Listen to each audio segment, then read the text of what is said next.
y el otro principio madre, que los estados soberanos son iguales, ¿sí? En derecho, jurídicamente hablando. En lo político, algunos estados son más iguales que otros. Eso haría un politólogo, esa es la lectura de un politólogo. Las dos excepciones son autodefensa y el Consejo de Seguridad como grupo. Ahora, la autodefensa, y este es el caso de Israel. Vamos a ser claros, jurídicamente Israel es un estado soberano, Palestina no es un estado soberano, ¿sí? ¿Por qué Palestina no es un estado soberano? Porque un estado soberano necesita, de acuerdo al derecho, población, territorio, gobierno y reconocimiento de los pares, ¿sí? Ahora, ¿qué pasa? Hace unas semanas, el 29 y 30 de octubre, la Asamblea General, por mayoría, tuvo una resolución que pedía el alto al fuego entre Israel y Hamas. La mayoría de los estados que votaron esa resolución no reconocen a Palestina como estado, ¿sí? Ahí tenemos un poquito un doble discurso. Ese es el politólogo. Puedo explicar lo jurídico, pero ese es el politólogo en mí, ¿sí? Entonces, jurídicamente hoy, el único estado en esa disputa es el Estado de Israel, ¿sí? Hamas es un grupo terrorista, de acuerdo al derecho. Entonces, Israel, la población israelí es atacada, el Estado de Israel y el gobierno tiene la obligación de defender y tiene el derecho a la autodefensa, ¿sí? Ahora, como abogado hay otro principio también que tengo que aplicar, pero ese es un principio posteriori. Sí, ¿Tengo una pregunta? Sí, decime. Sí, eso sobre lo que acabas de comentar respecto a unificar como tal el grupo Hamas, que es un grupo terrorista. ¿No sé si se escucha? Sí, yo te escucho. De hecho, hay muchas ya menciones oficiales de parte de países que ya lo mencionan como grupo terrorista. Y en este caso, donde de alguna manera a través de las organizaciones se tiene que buscar la negociación y tomando en cuenta que ya Hamas de alguna manera está gobernando prácticamente todo ese territorio de la franja de... No es Hamas, es Irán, todavía no llega, no es Hamas, es Irán. Hamas.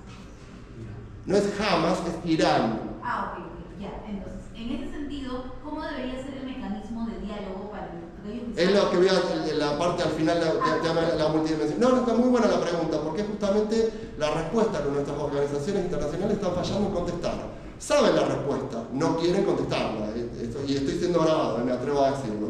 Que ahora voy a explicar por qué, ¿sí? Porque no solamente lo local, la gente tiene, viste ese primer marco que puse en 3 partes, es mucho más complejo que ahora llego a eso, y justamente tiene que ver con Irán, en lo regional, tiene que ver la región, ¿sí? Por eso el conflicto, y tiene que ver lo internacional, países como Rusia, países como Estados Unidos, ¿sí? Hay un desinterés en resolver el conflicto, ¿sí? El conflicto no se resuelve porque no se quiere resolver. Esa es la respuesta breve, pero ahora voy a llegar un poquito más, ¿sí? Entonces tenemos esto en principio.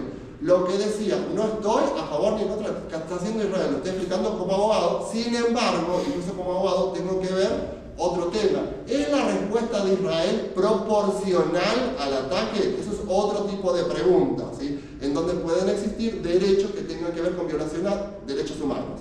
¿Me explico? Pero en principio Israel tiene el derecho de defenderse proporcionalmente al ataque. Ahora, tenemos también el Consejo de Seguridad como Naciones Unidas, pero sabemos que el gran problema, 2023, Naciones Unidas, lo podría decir de la Asamblea General también, no es muy democrático. En Naciones Unidas, el Consejo de Seguridad en particular no es muy democrático, sabemos que hay solamente 5 miembros que tienen el poder de veto, entre ellos Estados Unidos, China y Rusia.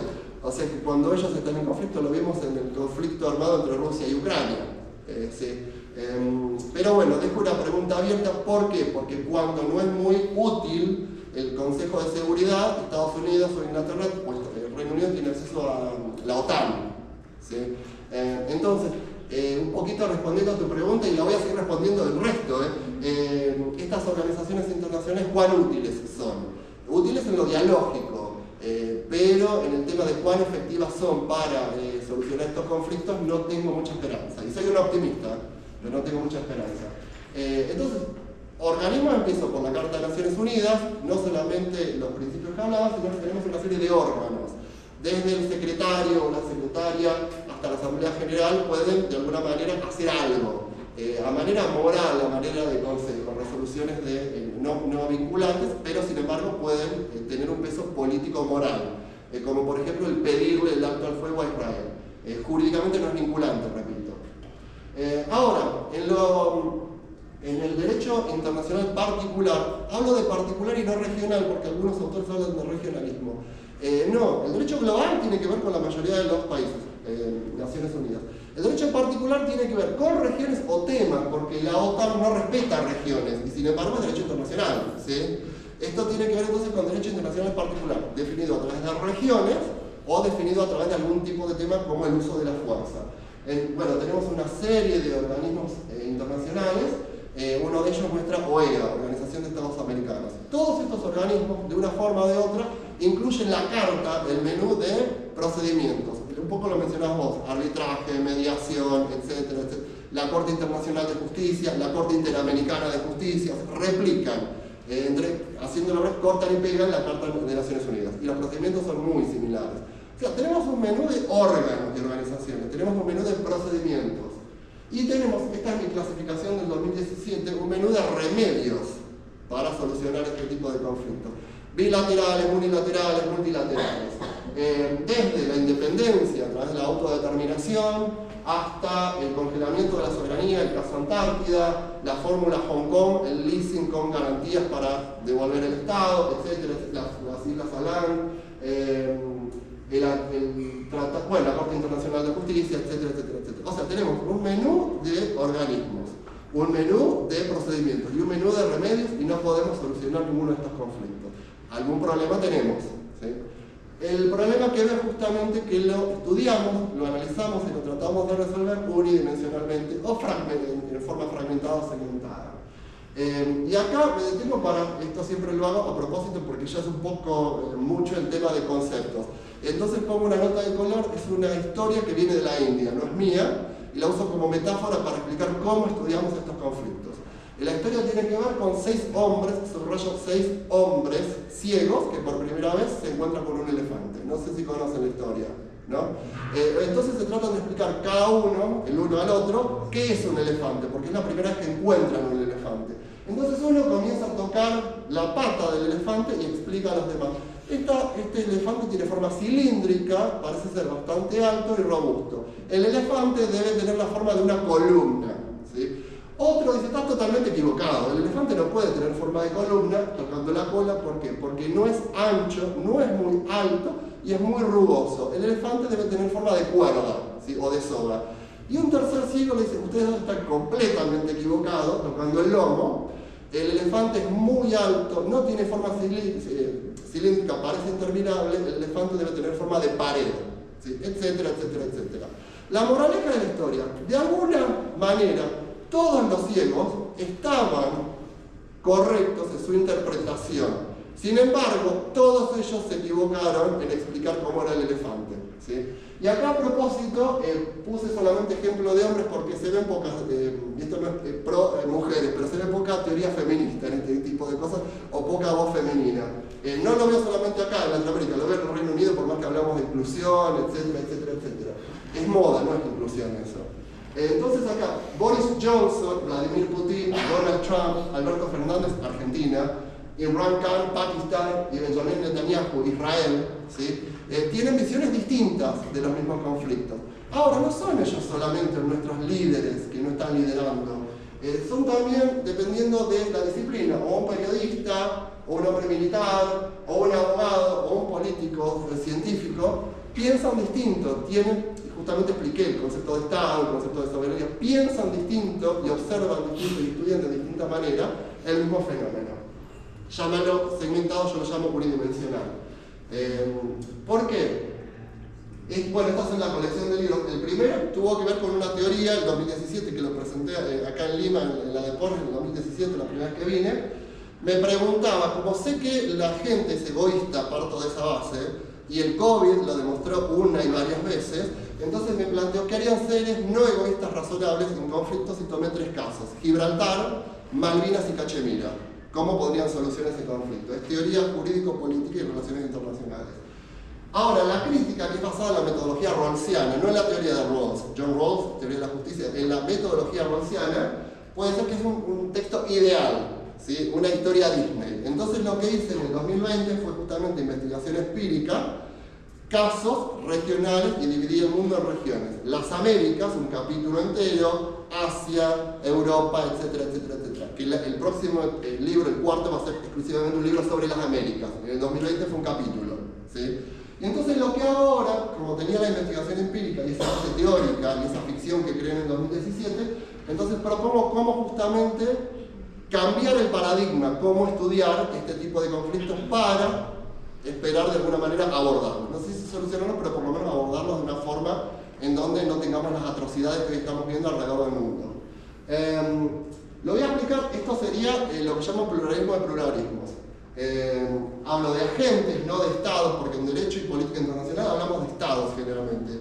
Los individuos y las comunidades no son agentes en derecho internacional. Entonces lo que propongo justamente es un poquito cambiar el vocabulario y nuestra forma de pensar como politólogos, abogados y expertos en relaciones internacionales.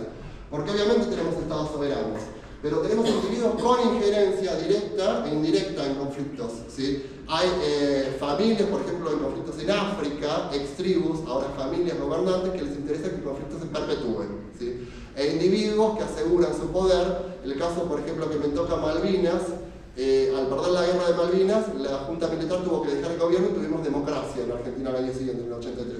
Margaret Thatcher perdía las elecciones antes de Malvinas. Yo vivo en Manchester, hay realidad que detestan a Margaret Thatcher porque trajo muchos problemas sociales. Muy corto, pero no voy a Malvinas ahora. Margaret Thatcher ganó 2 términos más gracias a la guerra de Malvinas, ¿sí? Una persona no popular antes de la guerra. Tenemos también comunidades, como el caso, por ejemplo, explicaba hoy de los mapuches. Puedo poner otros casos, hablo de casos latinos porque estoy en Latinoamérica y tiene que ver con mi próximo libro. La palabra mapu significa tierra, territorio, y la palabra che significa ser humano, ontológicamente. Ellos interdefinen para su entendimiento de derecho a la persona, al mapuche, integrado al territorio. Son inescindibles. La palabra misma mapuche implica esto. Ahora, ¿cómo explicar al mapuche que pertenece a la jurisdicción argentina, el territorio pertenece a la jurisdicción chilena? Ese es el conflicto que hoy tenemos. Es una forma distinta, ¿sí? No piensa con el pensamiento europeo. Ahora, no digo seguir el pensamiento mapuche, pero sí empezar a tener charlas cómo cambiar nuestro derecho para aceptar. ¿Por qué no digo directamente cambiarlo? Porque también hay que ser un poquito coherente e investigar el caso. Cuando empezaron las disputas mapuches hace unos años, teníamos 3 comunidades mapuches en la región que podrían probar que eran mapuches. Hoy tenemos más de 12 comunidades con reclamos territoriales. Entonces es el tema de abrir la caja de Pandora, cambiar el derecho para interpretar la autodeterminación respecto al territorio basada en lo poblacional. ¿Me explico? Sí considero que hay que cambiar nuestra orientación a cómo entendemos individuos y a cómo entendemos comunidades, pero hay que ser muy cautos como abogados en cómo cambiarla, ¿sí? No hablo negativo solamente, porque tenemos el caso de individualidades como la mediación papal. Creo que conocen el caso entre Argentina y Chile del Canal de Vigo. Cuando teníamos un conflicto, casi llegamos a las armas a través de la mediación del Reino Unido. Pero justamente son 2 países católicos. Tuvimos la intervención del Papa Juan Pablo II en aquel momento y se firmó un tratado de paz gracias a un individuo, el Papa Juan Pablo II, ¿sí? Entonces no estoy criticando a individuos ni a favor de individuos, estoy diciendo otra cosa, que las relaciones internacionales, la política del derecho internacional no tiene que ver con el Estado solamente. Hoy, 2023, el único derecho internacional y en política que reconoce al individuo internacionalmente es la Unión Europea, ni siquiera la Carta de Naciones Unidas, ¿sí? Es la Unión Europea y con 4 artículos muy básicos que tienen que ver con la ciudadanía europea. Son muy básicos los artículos. Es en este momento, en nuestra historia jurídico-política, el sistema normativo más avanzado en reconocimiento de individuos, ¿sí? A nivel internacional. Imagínense qué pobre es el mundo que reconocer la figura del individuo. Y no hablo de comunidades porque los tratados internacionales con respecto a poblaciones nativas tienen que ver con cómo se adaptan en nuestras constituciones. Esto es derecho local y no es derecho internacional. Ahora, esos agentes, clasifico, acá utilizo teoría de juego, pueden tener distintas funciones, aquellos que son familiares con teoría de juego. Existen conflictos en donde tenemos anfitriones. No hay conflictos sin Argentina y el Reino Unido, no hay conflictos sin Pakistán y la India, no hay conflictos sin Israel y Palestina. Ellos definen el conflicto. Y de acuerdo a cómo ellos definen el conflicto, podemos tener, por ejemplo, participantes e invitados. Los malvinenses son invitados para los argentinos porque no tienen voz ni voto. Si no pueden estar esta es una posición oficial jurídico-política de la Argentina, ¿sí? Son invitados, no pueden estar en las mesas de negociación, si hay negociación, o mediación o cualquier tipo de medio para solucionar. En cambio, para el Reino Unido, que no se ponen de acuerdo, son participantes. Los malvinenses tienen que ser invitados en caso de negociación, en caso de mediación, y tienen que tener voz y voto, ¿sí? Esto no es menor porque justamente por una de las razones por las que este tipo de conflictos no se mueven, porque no hay interés en moverlo. Hablan de nuevo en distintos lenguajes. Esta es aplicación de teoría de juego. Y lo que hablaba un poco, la chica que me hizo la pregunta antes, ¿tendemos a hablar de lo global o tenemos que hablar de lo doméstico? Hablamos un poco de lo regional.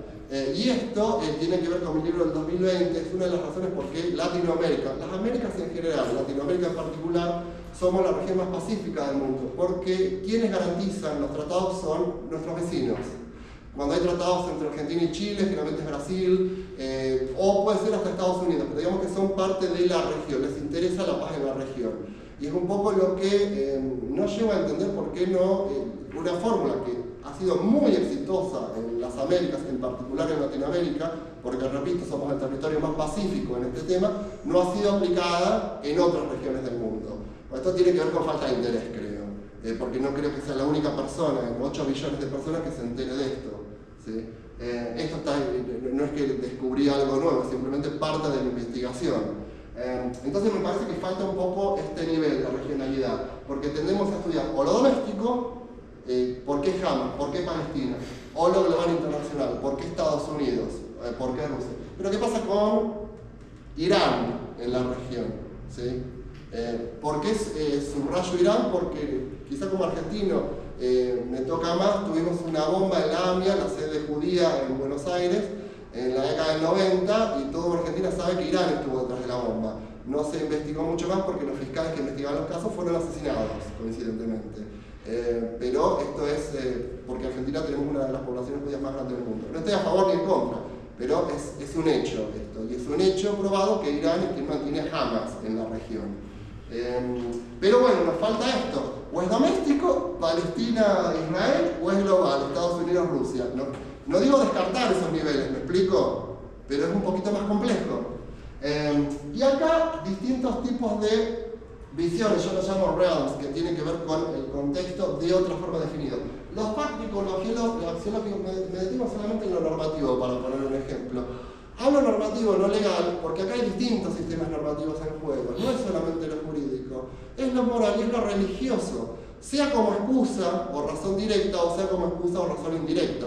Porque Alá dice, porque Dios dice, porque el Corán dice. Primero, lean el Corán, lean la Biblia, lean el Torah, porque ni Alá ni Dios quiere que ejecuten a niños, que los niños sean usados como escudos humanos, o que las mujeres sean usadas como escudos humanos, porque hoy Hamas está usando a niños y mujeres como escudos humanos. Independientemente de lo que está haciendo Israel, es una atrocidad, Hamas lo está usando intencionalmente como escudos humanos, ¿sí? Y estos niños son adoctrinados para ser utilizados como escudos humanos, porque Alá de alguna forma los va a recibir. Eso no es el Corán, eso no es la Biblia y eso no es el Torah. Cualquiera que se escude en esos, yo creo en Dios, lamentablemente va a ir a otro tipo de lugar que sea el cielo o el paraíso. Porque eso no lo dice Alá, eso no lo dice Dios, eso no lo dice el Torah, eso no lo dice la Biblia, eso no lo dice el Corán. Esto lo quiero resaltar porque le veo mucha desinformación con respecto a esto.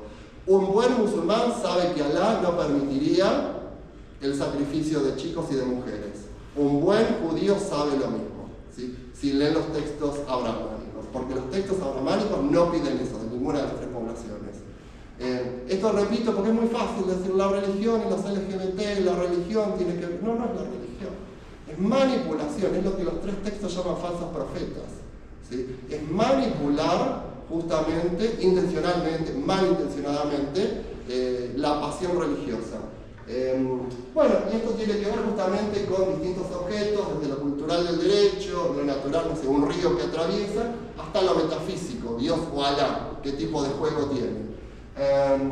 Y de acuerdo al tipo de objeto en que centro la investigación, al ser el tipo de método, ustedes son todos científicos o futuros científicos, ¿sí? Si pienso en las matemáticas y un triángulo, un objeto ideal, voy a aplicar un tipo de método para estudiarlo. Ahora, si pienso en un objeto metafísico como Alá o Dios, voy a tener que utilizar otro tipo de metodología. Esto tiene que ver conmigo como científico. Entonces, la conclusión, y ya son 5 minutos posiblemente, ¿está bien?